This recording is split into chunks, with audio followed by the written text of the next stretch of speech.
Donald Trump retweeted or reposted this wild video on his, his social media network not too long ago. I talked about it recently. Just listen to like a second or two of it so you have an idea of what we're talking about, because there's a news story. There's like an update to this.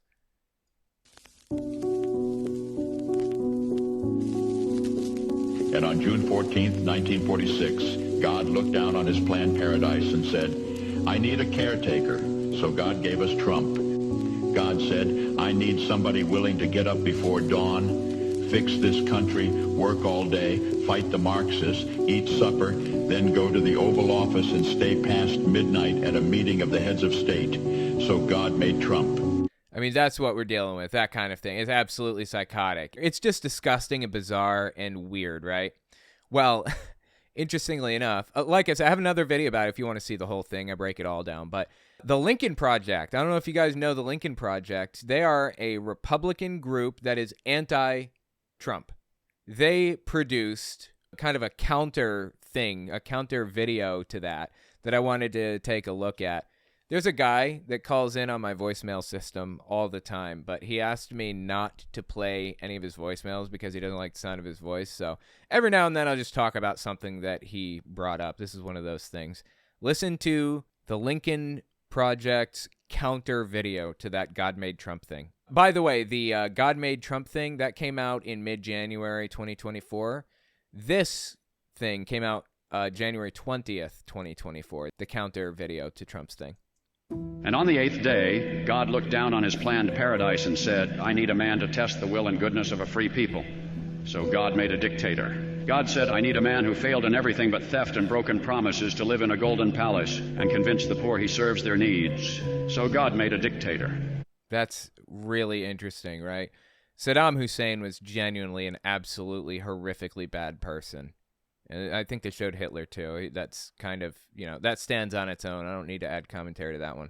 God said, I need a wicked man to lead the common folk with hatred and fear. So God made a dictator. God said, I need a corrupt man who is above the law and immune from justice. So God made a dictator. God said, I need a man who will use violence to seize power. So God made a dictator. God said, I need a man whose followers will call black white, call evil good, and call criminals hostages. So God made a dictator. God said, I need his political party to obey without question, and the press fear his wrath. So God made a dictator. Isn't that fascinating?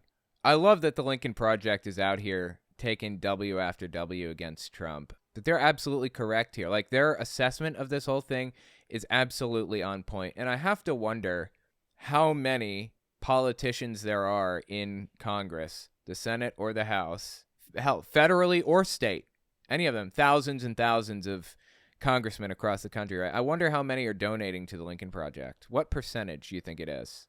God, I would love to have a bead on that percentage. I would be willing to bet that the vast majority of congressmen, of Republican congressmen, don't even like Trump. They're only standing behind him because they know that he's going to, kick it at some point in the near future, and they don't want his slime on them before he goes. Quick interjection, this won't take long. If you like what I do, I'd appreciate it if you watch the video to the end. YouTube bases video reach off of watch time, so watching even an extra minute makes the video go further. Liking and subscribing goes a long way too. Finally, it would be awesome if you guys checked out my Patreon. All links are in the description, of course. Okay, back to the video. So God made a dictator. God said, I need a cruel man who uses his power and position to punish and harm his opposition. So God made a dictator. God said, I need a man who breaks the faith of even his most godly followers and leads them to idolatry. Place him above me. So God made a dictator. Dude, I love it. Absolutely. They're including fantastic shots here. This is Paula White in the middle. That was his spiritual advisor, I believe, while he was president. She's an evangelical extremist. She's the strike and strike lady, if you remember that. All these supposed prophets of God, these evangelical nutcases claiming to hear God's voice telling them that Trump is going to win the election. And on November 4th, the day that the voting took place, when it was pretty clear Trump was not, he didn't have a clear path to the victory, when it started to become clear that he lost, Paula White and all of the other evangelicals come out and start doing this whole prayer thing to get him in again. strike and strike and strike and strike and strike and strike and strike and strike and strike and strike until you have victory. For every enemy that is aligned against you, let there be that we would strike the ground, for you will give us victory, God. Yeah, so anyway. I hear a sound of abundance of rain. I hear a sound of victory. Okay, I apologize for that one. Anyway, the point is that she's praying with him. That's fascinating. And take a look at this painting here. Look at this. This is like Melania in the bottom right corner. He's draped in a flag covering his junk here, and he's like strung up on a cross. Putin in the background. Xi. I don't know who this dude is on the far right, but we've got Kim Jong-un top right, and we got Pelosi stabbing him with a spear. There is a full-blown Trump religion now. It's not like hyperbole. It's not like this weird little political cult. No, it's a full-blown religion with a whole theology around how Trump is the second coming of Jesus, not in personality. He's not Jesus reincarnated into a body. He's fulfilling the role that Jesus was expected to fulfill when he returned as the Son of Man. How does it get clearer? Seriously, I completely agree with what the Lincoln Project is saying here. Made a dictator. God said, I need a man who breaks the faith of even his most godly followers and leads them to idolatry. Place him above me. Oh, yeah, and this whole thing, I understand that what they're doing here, these Christian people, this is pretty common. I don't know what this salute is supposed to be, but please pick something other than the Hitler salute in the future. So God made a dictator. And then God said, I sent this man to test you, and until you cast him down, you have failed. I love it. So God made a dictator. I love it. I love everything about it. I sent this man to test you. Until you cast him down, you have failed. I mean, not for nothing. I don't believe in any of this stuff, right? But if we're taking the Bible at its word and thinking about what these denominations believe about the Antichrist, it's pretty obvious that is Trump like reading the Bible and figuring out what the qualities of the Antichrist are or something? Because he fits them precisely, like to a weird degree. I mean, the Antichrist is not actually a person technically in the Bible. The word that was used in that spot was more like people who are opposed to Jesus. It was plural. It wasn't like there. I think there was one spot where it was referring to a singular person, but in another spot it talked about the Antichrists, multiple people who are opposed to Jesus, the people who are opposed to the Christ. So this whole Antichrist thing is false doctrine, but whatever. I'm just looking for like a complete nutcase, like extremist Christian website to tell me what the Antichrist is. Since it's false doctrine anyway, we might as well, right? He will arise from the revised Roman Empire? What? Okay, wow. This one says he is a homosexual, apparently. I don't know where they're getting that from, but all right, whatever. Is he a Jew? He has a number, 666. Okay, let me find a better one because that was garbage. Okay, yeah, here's a little bit of a list of what the Antichrist is and some of the qualities he's supposed to hold. He is lawless. Paul calls him the man of sin, literally the man of lawlessness. Oddly specific. He's a destroyer. Paul names the Antichrist as the son of perdition, meaning the son of destruction. He will physically destroy those who oppose him, spiritually and eternally destroy all who believe in him and follow him. He opposes God. He opposes and exalts himself against all that is called God. Well, that doesn't help much, does it? Half the world oppose God and exalt themselves over him. But what's unique about this opposition is that the Antichrist opposes mainly by substitution. He's a substitute. As anti can mean instead of as well as against, Antichrist can mean replacement Christ instead of Christ. I mean, like I said, this is all false doctrine. The Antichrist is not what people say it is, but let's just play along for a second here. So it means substitute for Christ. Paul confirms this when he says that the Antichrist sits as God in the temple of God, showing himself that he is God. So basically, the Antichrist is going to come in, he's going to be worshipped like a replacement Jesus. Does that sound familiar? Huh. You remember where they said that Donald Trump is going to fulfill the role of Son of Man? The Son of Man was mentioned in the Old Testament and in the New Testament, and it was supposed to be this cosmic judge that comes in and sparks Armageddon. He takes political control of Israel, or of God, of the country that is in covenant with God, is actually what it is. Well, Jesus never took political control of Israel, so everybody said, well, he's just going to have to return. He died before he could do that. So he'll be back and he'll take political control of Israel. And then he'll bring about God's kingdom. Well, that never happened. But here we have Donald Trump, who did take political control of the country that is in covenant with God in these people's minds. That means that he could possibly be fulfilling the role of Jesus. Not actually Jesus, but fulfilling his role. That's where this book comes in right here. President Donald J. Trump, the Son of Man, the Christ. I've read this whole thing on my Owen Reads YouTube channel. It's ramblings of a madman, to say the least. But this is a totally believed ideology, a believed theology, that Donald Trump is fulfilling the role of Son of Man. Trump is a substitute for Jesus right now. Like I said, this is false doctrine. The whole Antichrist thing is not what the Bible is saying at all. But Trump is acting as a substitute. He's a deceiver. The only other person called the son of perdition was Judas. Under cover of professing to be a friend of Christ, he tried to destroy Christ.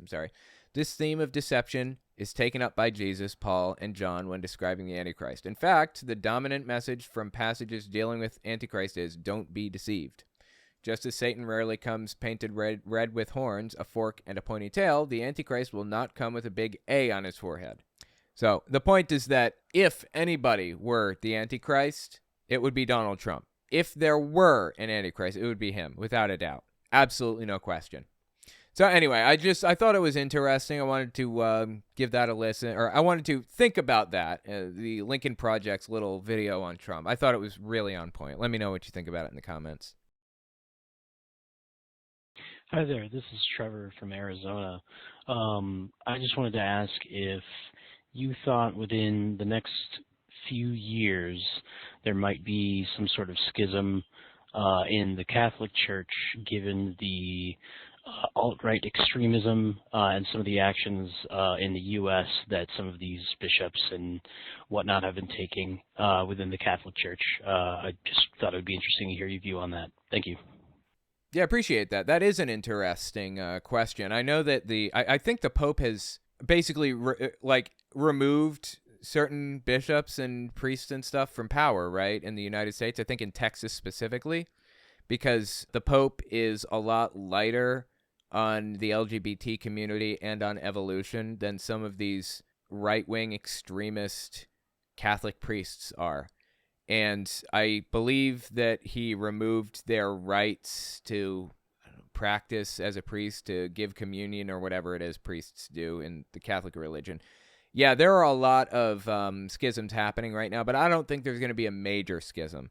I think that the Pope is too respected among Catholics for there to be any real schism. Some churches will break off here and there without a doubt, but it's not going to be like the break between like the Orthodox Church and the Eastern Orthodox and the whatever else. Guess time will tell, though, right? Owen, this is Ryan. I'm from Oregon, and I've been watching your show for about 2 years now, and I have to say I'm a really big fan. I come from a right-wing Christian family, and recently they've been spouting off about QAnon and how much they agree with them. And oh boy, that's not good. That never ends well. I'm a part of the LGBTQ as a Hispanic person from a Hispanic family, and I wanted your opinion on this. Every time I try talking to my parents about left-wing perspective of my own perspective, they always say I'm brainwashed and that the election is going to be rigged by the left and that they're going to release COVID number 3 to stop the Republicans from voting for the correct political party. So I just wanted to know your opinion on that. Thank you. Love your show. Bye. Yeah, appreciate the voicemail. That's a super common belief, surprisingly, that, COVID's going to come back and haunt everybody and blah, blah, blah. Yeah, Greg Locke actually talked about that forever ago. He was talking about his ability to cure people of bipolar disorder by praying over them. I'm not even joking. Just Just listen to this. This is early April 2022. Some of you have given the devil legal authority and grounds and rights to your life because you believe the medical diagnosis when a doctor looks you in the face and says, well, what you have is bipolar disorder. What you have is a spirit that needs to be cast out so you can have some peace is what you got. He says the same thing about autism. I'm not even joking. He says it's a demon that possesses people, the demon of autism. And if you just pray over somebody who's autistic, then suddenly they're not anymore. I'm not even kidding here. Multiple personality disorder. It's demonization is what it is, 1,000%. I don't care what the newspaper says. We see it every week. Did you know that we could go to a crazy house right now? Moaning, screaming, crying, and all they do is keep them doped up on medication and keep them worse. Get them off that medication for about 45 hours and let me and the deliverance team walk up in one of them crazy houses with some Bibles and some anointing oil, and I'm telling you, we can cast out the spirit of multiple personality, insanity, madness, the lunatic spirit. Dude, I'm telling you, this guy believes that he's some kind of a special exorcist who's capable of curing literally anything. I think it's interesting to note that we're getting to the point where this is relevant to the voicemail, but I do think it's interesting to note that there's a guy known as the Go, Go, Go guy in Greg Locke's church. Patrick, I think his name was. I forget now. Anyways, he would always yell, go, go, go in the background when Greg Locke said something, poignant or whatever. He died of a blood clot in his liver. It wasn't sudden, though. He was in the hospital for a while leading up to that. I don't know, like a few days at least. And Greg Locke visited him and prayed over him and everything and couldn't save him. He couldn't save him.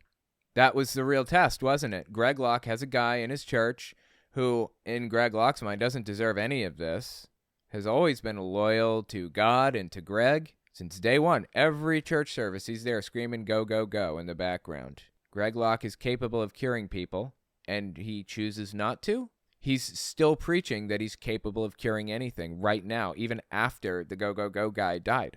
And we'll keep listening because it's about to be relevant to the voicemail here.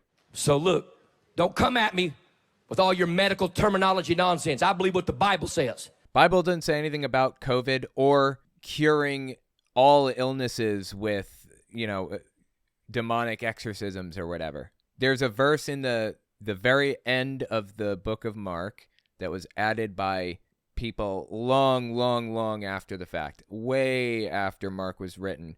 Some other Christians came in and added to it because they didn't like that was the end of the story.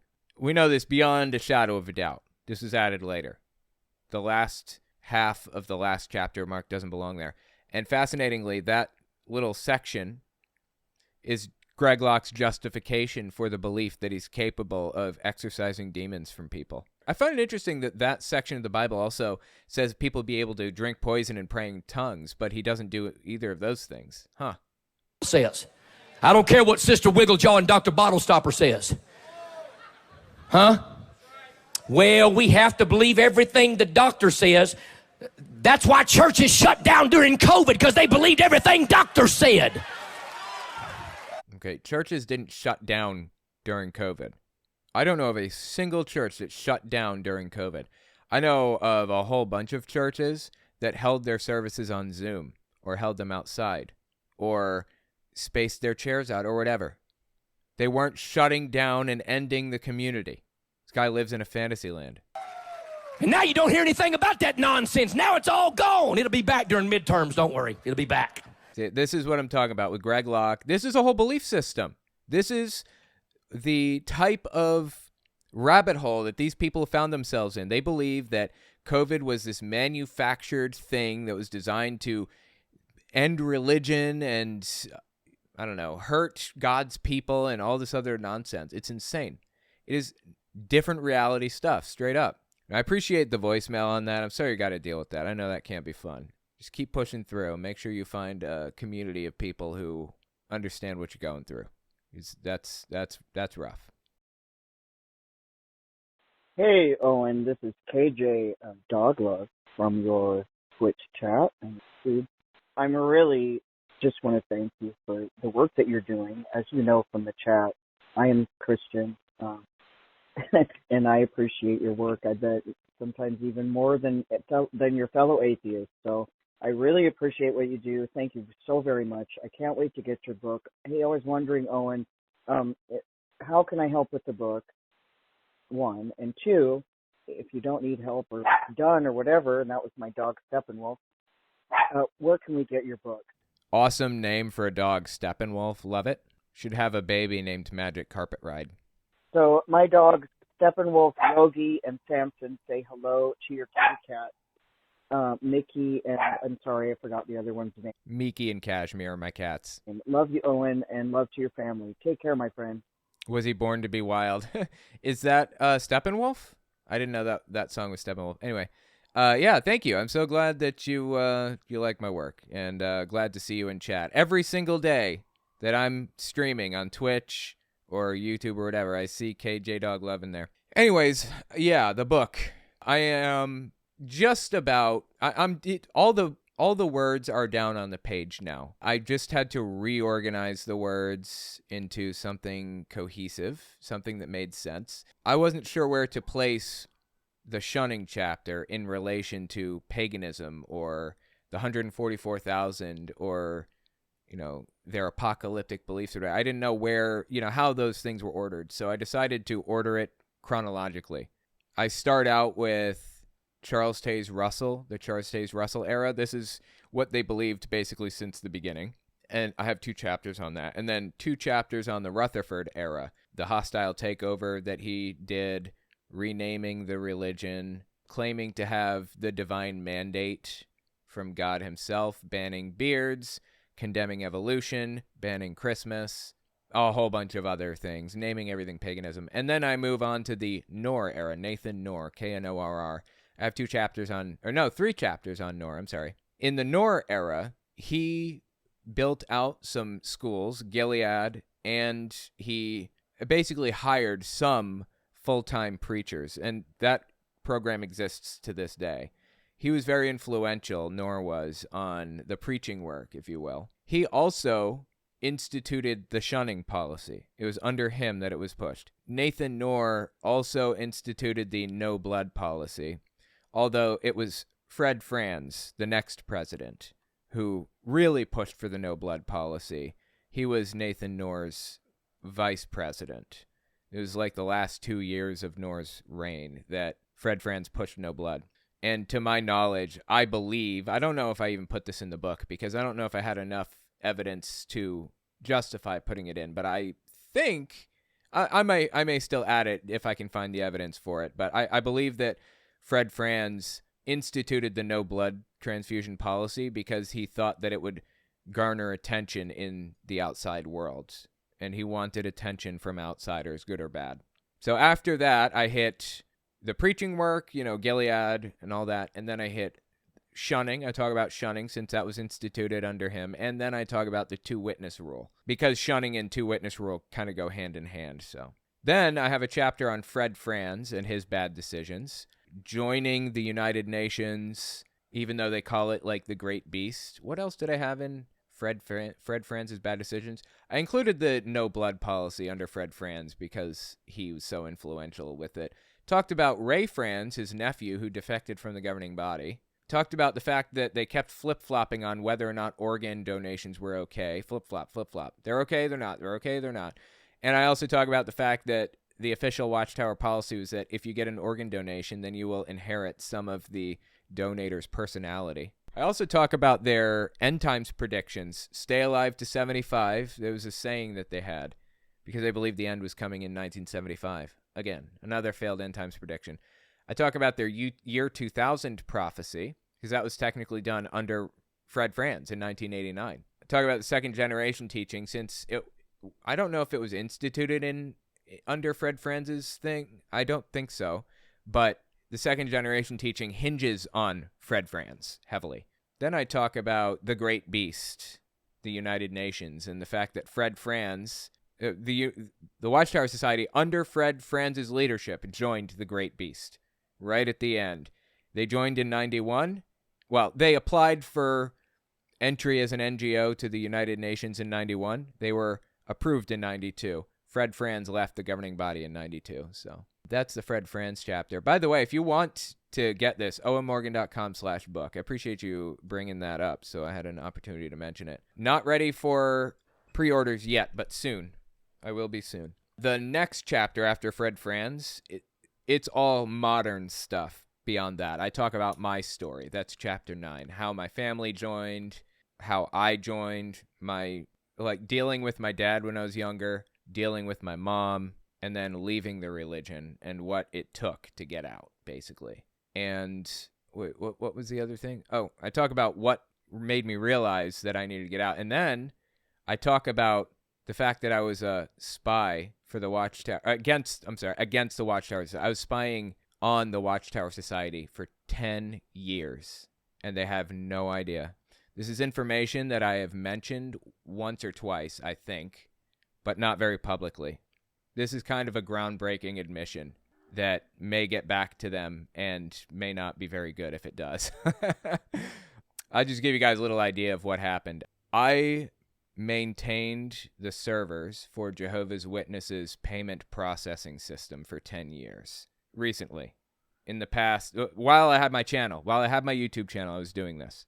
So I talk about that in detail. That's pretty good reason to get the book. Let's see. After chapter 9, I've got the hierarchy and culture, basically how the congregations are structured, what a kingdom hall is, what Bethel is, what kingdom melodies are, how a meeting progresses beginning to end.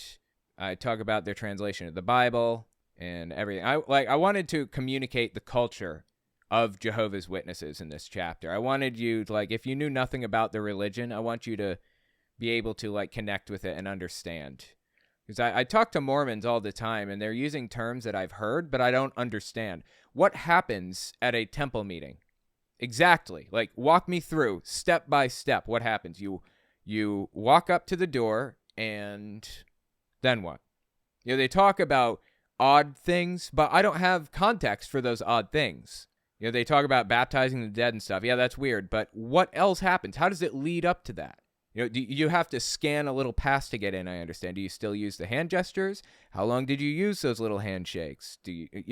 What do you do? Do you walk into the hall? Do you sit down? Is there a question and answer section? Is there a pool in the back where you baptize the dead? I don't know. That's the stuff that I want to know. And Mormons are usually talking to other ex-Mormons, so they don't feel the need to communicate that stuff. So I wanted to do that for Jehovah's Witnesses. I wanted to, or for non-Jehovah's Witnesses who've never been a part of the religion. I want to give you the context necessary to understand everything about the religion. I walk through the Sunday meetings and the Wednesday meetings, beginning to end, from the moment I wake up to the moment I get home. I want to talk about what it's like to go in service, what's expected of you, and the bags that you have. You have 2 different bags, one for the meeting, one for service, for example. I talk about the structure of the congregation, ministerial servants, elders, presiding overseer, which is now coordinator for the body of elders, I think, or something. Talk about the conventions, what that's like. I talk about the whole baptism process beginning to end. I just wanted to communicate what it's all about, Next chapter, I talk about their apocalyptic beliefs, their end times prophecies. When the book of Daniel was written, interpreting the book of Daniel, how it's actually supposed to be interpreted. I talk about the fact that they believe Michael, the archangel, is Jesus, and I debunk that. I talk about Nebuchadnezzar's statue.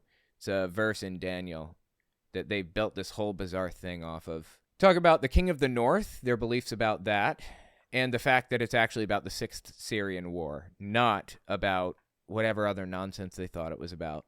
Then I talk about Armageddon, what's going to happen in the end. Again, I know ex-Jehovah's Witnesses know this stuff. I want to communicate it to a non-Jehovah's Witness audience. That was my goal, So I talk about it beginning to end. What do Jehovah's Witnesses expect is going to happen when everything goes down? Armageddon, and then I talk about the new system. What's going to happen after Armageddon?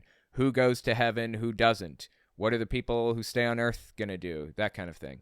Just trying to draw out their doctrine for people who don't know.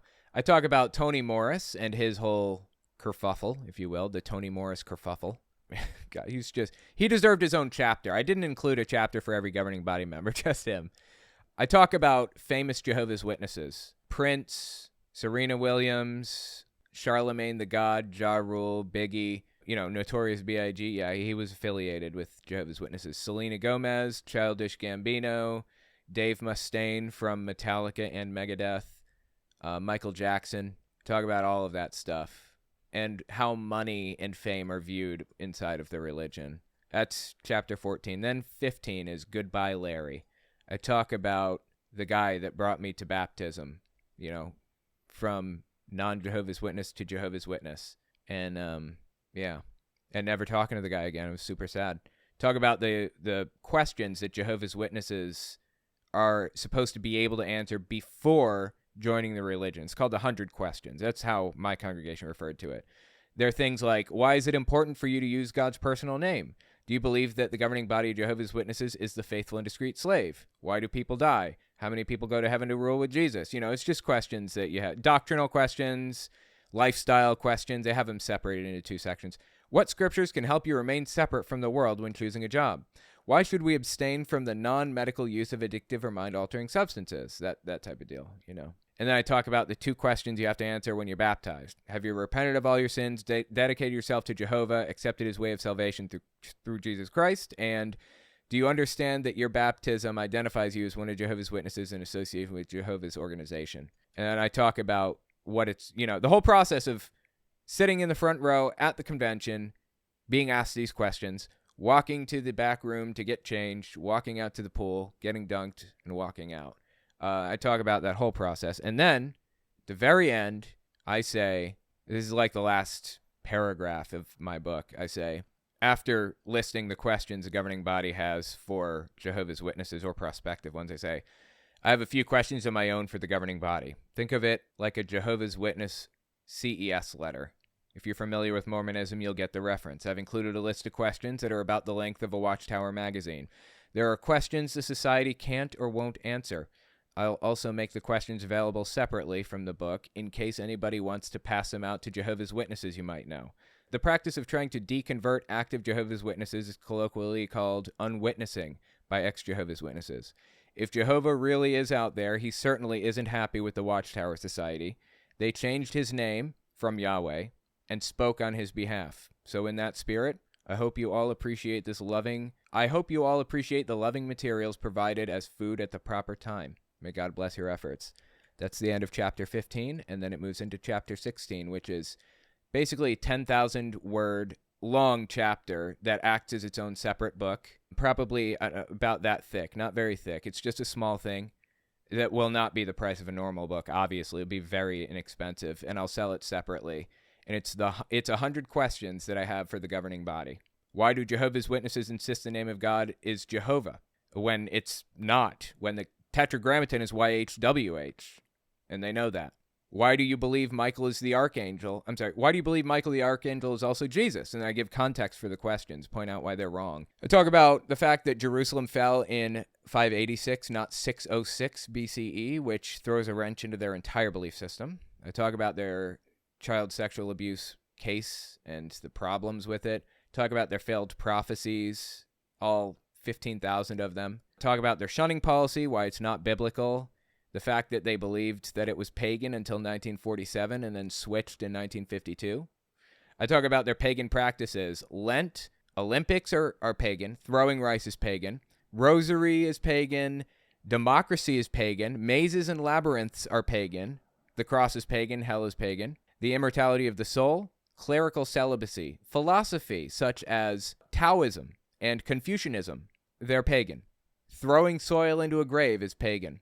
Drawing halos on religious figures is pagan. The twist and other forms of dancing are pagan. I talk about the complete absurdity of the idea that all of these things are pagan. I also debunk the idea that Christmas is pagan. It is not. The day of December 25th is a fully Christian date. Christmas trees are fully Christian traditions, not pagan. I talk about the things that do have pagan roots that are still allowed. Wedding rings, piñatas. Toasting is on my list, but it shouldn't be. Okay. Toasting is pagan and not allowed, but wind chimes are pagan but allowed. A veil on a bride is pagan but allowed. Bridesmaids having the same color as a bride is pagan but allowed. Wedding cake, pagan but allowed. Flowers in a funeral, pagan but allowed. You know, there's so much hypocrisy here. Then I talk about dancing for like 20 minutes. Mazes and labyrinths. Hell, I go into the details about all this stuff. Birthdays. I talk about toasting in great detail. Then I talk about Joseph Rutherford in this final chapter, about all of the messed up stuff that he said and did. Oh my God. Talk about blood transfusions and their misinterpretations. Flip-flopping on organs, organ donations. And then I talk about false teachers and the fact that Deuteronomy 18:22 says, if somebody tells you they speak for God, but they don't, you should ignore them. You should not be afraid. They spoke presumptuously. You should not be afraid of them anymore. And that is the justification. That is the note. That's the final message that I hope people will need to finally free themselves from the shackles that Jehovah's Witnesses have put on them. So anyway, that's the book in a nutshell. It's very long. It's 130,000 words right now, I think. Not counting the citations. I have citations all through this puppy. Oh my God. I'm citing so much stuff, it's ridiculous. You don't even know. So anyways, yeah, I don't know. I may have like 30 or 40 pages of citations alone. If you want to keep up with when this is releasing, just go to owenmorgan.com/book. I appreciate your interest, and thank you for asking, KJ Dog Love. Like I said, I will be selling the book separately. The book itself, my story and my everything, and the 100 questions for the governing body will be separate. And if you pre-order, I'm thinking I might send one of each to you. Just buy the book like normal, and I'll send an extra one at the end.